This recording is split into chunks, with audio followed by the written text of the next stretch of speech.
حضرت ابو ہریرہ رضی اللہ عنہ سے روایت ہے، رسول اللہ صلی اللہ علیہ وآلہ وسلم نے فرمایا، جو شخص کسی مریض کی عیادت کرتا ہے تو اسے آسمان سے ایک آواز دینے والا فرشتہ آواز دیتا ہے، تو بھی پاک اور اچھا ہے اور تیرا چلنا بھی پاک ہے اور تو نے جنت میں گھر بنا لیا۔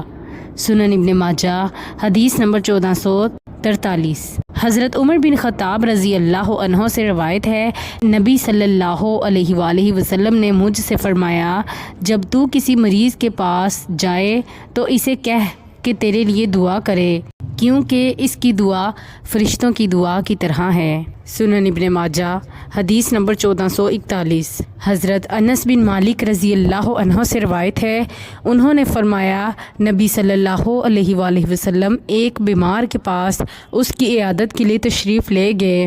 آپ نے فرمایا، تمہارا کسی چیز کو جی چاہتا ہے؟ کیا کیک کی خواہش ہے؟ اس نے کہا، جی ہاں۔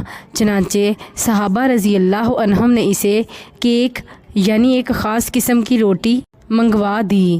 سنن ابن ماجہ، حدیث نمبر 1440۔